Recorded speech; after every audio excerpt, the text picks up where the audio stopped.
Keto substitutes, 10 low-carb food swaps to help you lose weight. Swap foods but don't swap flavors. When it comes to a ketogenic diet, you are going to need to get creative with some of the foods you start making. If you aren't sure what the ketogenic diet is, then check out Ketogenic Diet, Beginner's Guide to Keto and Weight Loss. However, some dishes you may want, may not be allowed on the diet because of the carb content it has. Lucky for you, there are low-carb substitutes for almost any foods out there. This article will provide you with 10 simple low-carb substitutes that you are guaranteed to love. You won't even be able to tell the difference anyway. Substitutes. When people attempt to do keto or other low-carb diets, the biggest issue is that they don't prepare and understand that most of their favorite foods have some pretty solid replacements. Understanding how you can make bread without having to use the stuff that adds on the weight completely changes the game. Flour low-carb substitutes. Instead of using regular or wheat flour, you can use coconut or almond flour. Bob's Red Mill is our favorite. A quarter cup of coconut flour contains 6 grams of net carbs. This is compared to about 24 grams of carbs for regular wheat flour. Almond flour contains about 3 grams of carbs for a quarter cup. When it comes to health benefits, coconut and almond flour are much better than regular flour. Both types of flour contain quality fats that your body will use for energy instead of the glucose provided by other types of flour.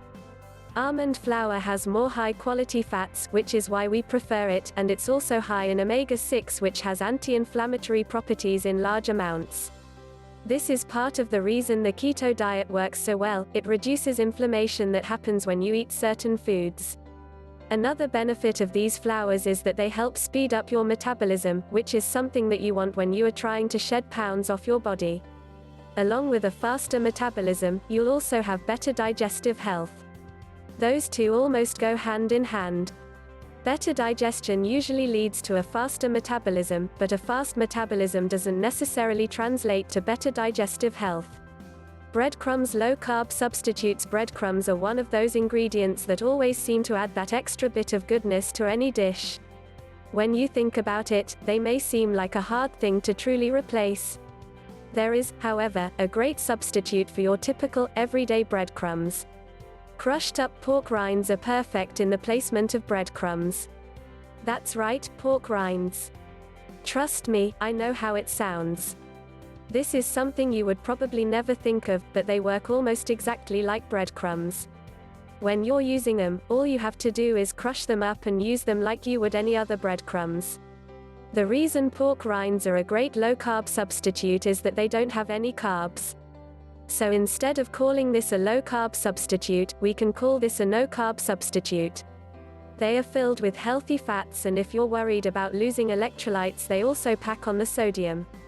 Pork rinds make it easy to stay on a keto diet, and you won't even be able to tell the difference since they look just like breadcrumbs. We all know how much you enjoy cooking meats with a little bit of breading on it, so you might as well try this so you can get a taste of your old, unhealthy lifestyle. Plus, they are pretty cheap for giant bags and can be found at the corner gas station. How convenient. Tortillas low-carb substitute. Tortillas are always great when you want something like a burrito or taco. Unfortunately, tortillas have about 98 grams of carbs in one serving. That is way too high when you are looking to go low-carb. Because of this, you really do need to throw out all the tortillas in your life. It is time to substitute them with lettuce leaves. Lettuce leaves only have about 1 gram of carbs per serving. That is significantly lower when you compare that to a typical tortilla. Something to remember about lettuce leaves is that they add a nice crunch to any meal. The crunch isn't like that of a taco shell, but you have something that every meal should have a little bit of.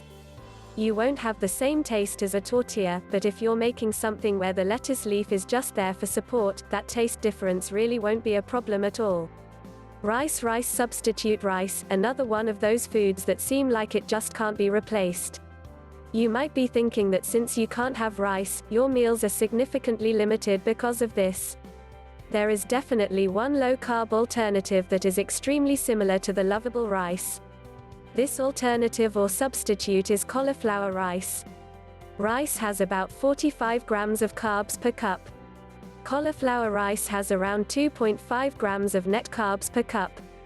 The difference is clear. If you've never seen cauliflower rice before, it looks like very tiny white cubes, very similar to the look of rice. You can tell the difference in appearance and texture, but when you combine it with other foods to make your low-carb meal, you'll be thinking you're eating rice. Here is a great recipe for making cauliflower rice.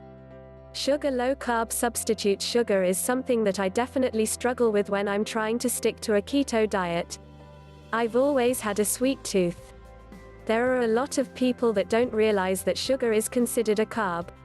If you don't believe me, just look at the nutrition facts of any candy. You'll see that sugar falls under total carbohydrates. Stevia is something that you should use if you have a slight sugar addiction like me. It is a great sweetener that doesn't have the same effects as sugar does. There may be one problem with stevia, and that is when most people try it, they can immediately tell how different it is from sugar. Stevia has somewhat of an acquired taste at first, and you may not like it when you first try it. However, if you continue to use it, that acquired taste will be something you get used to, and eventually, you'll start to forget how real sugar actually tastes in some of your foods. Stevia comes in a few different forms. You can get it as a powder or a liquid. We prefer this liquid version since it doesn't have as much of the bitterness and it doesn't require much to sweeten things up. Scooping the powder form makes us feel like we are piling on the sugar. We can be weird sometimes. Coffee. Low-carb substitutes. Coffee by itself isn't bad for a keto diet. The problem comes from what you add to the coffee. The additives are what makes a regular cup of coffee go from keto-friendly to having all your carbs for the week in one cup.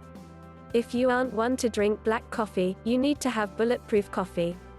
It's coffee with enough added to it that will give it some flavor so you aren't stuck with that natural coffee taste. Milk. Low-carb substitutes. I'll be the first one to tell you that I hate not having my whole milk. It's something that I grew up drinking and it helped make my protein shakes that much creamier. However, I know it's not good when you're on a low-carb diet. Whole milk has over 11 grams of carbs in a cup. This is something that makes staying on a keto diet somewhat difficult because it forces you to limit your meals for the rest of the day. A low-carb substitute for whole milk is almond milk, which has about 2 grams of carbs per serving. If you love the creaminess of whole milk, drinking almond milk is definitely going to be very different for you.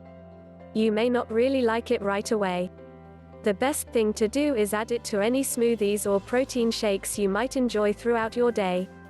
Pouring a glass of almond milk and drinking it straight up isn't something I would recommend because it's just not the same as whole milk. The good thing about almond milk, besides its low-carb content, is that it is cheaper than regular milk, and if you really felt like it, you could make it yourself. It is simple to make and will save you the hassle of going to the store every few days if you're a frequent milk user. Mashed potatoes. Low-carb substitutes. I have never met a person that flat out hates mashed potatoes. It's a comfort food that everyone can enjoy at some point. However, as good as it tastes, you are looking at 35 grams of carbs from just 1 cup of mashed potatoes. Not one of the best options on a low-carb diet. One of the best low-carb substitutes you can make for mashed potatoes is mashed cauliflower. When made the right way, I guarantee that you will not be able to tell the difference between mashed potatoes and mashed cauliflower. They taste that good. Making mashed cauliflower might be easier than making mashed potatoes too. You don't have to worry about peeling any potatoes, which are probably the most time-consuming part of making mashed potatoes. The total cook time for the cauliflower is less than the potatoes as well. It's just an overall easier thing to make when you compare the two together. To show you how easy it is, here is a bacon, Gouda, cauliflower mash recipe that you are guaranteed to love. I know that cauliflower has been mentioned a few times in this article. It's not the only good low-carb vegetable that works as a substitute. Here are 11 low-carb vegetables for everyone on keto. Pizza crust. Low-carb substitutes. Pizza is something that can make my mouth water from time to time, but the crust is something that is definitely not keto-friendly at all. There are actually a few low-carb substitutes that can work quite well in place of your traditional pizza crust. You can make pizza crust out of actual meat. Save this for when you're really craving a meaty pizza, almond flour, or even cheese. It may seem like making an actual pizza crust out of some of these would be very difficult, but if you have the right utensils, you'll be perfectly fine. There won't be any problems at all, and in the end, the pizza will be just as good as any pizza you've ever had. Try them out. Don't be scared to try these low-carb substitutes. They may not be your typical first option when it comes to cooking, but if you are serious about going low-carb, you are going to need to know some creative ways to have dishes that you grew up loving.